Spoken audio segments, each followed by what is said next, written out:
Casillas, Almada, the save, but the follow-up is in.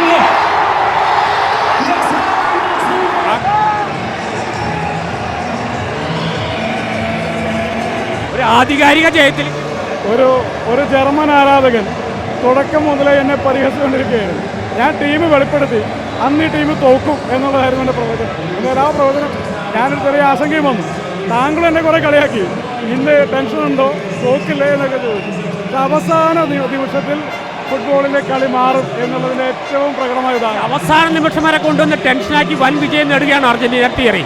അവസാനം വരെ പോയി ജയിക്കുക എന്നുള്ളതാണ് അർജന്റീന ഒരു രീതി എന്ന് തോന്നുന്നു. എന്തായാലും ഇന്ന് ടീം വെളിപ്പെടുത്തിയിട്ട് ഇന്നെങ്ങാൻ ടീം തോറ്റിരുന്നെങ്കിൽ ഞാൻ വലിയ രീതിയിൽ ട്രോൾ ചെയ്യപ്പെട്ടു പോയേനെ. അപ്പോൾ അതുകൊണ്ട് നല്ലോണം പ്രാർത്ഥിച്ചു. പക്ഷേ മെസ്സി അങ്ങോട്ട് ഫോം ആയി.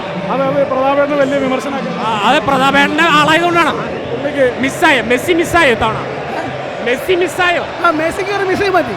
സത്യം പറഞ്ഞാൽ മെസ്സി ഇന്ന് കുറച്ചും കൂടി ഉണർന്ന് കളിക്കുമാണ്ടായിരുന്നു. വേണ്ട പോലെ ഉണർന്ന് കളിച്ചില്ല എന്നുള്ള ഉണ്ട്. എന്നിട്ടും ടീം നന്നായി കളിച്ചു. Well done Argentina, well done.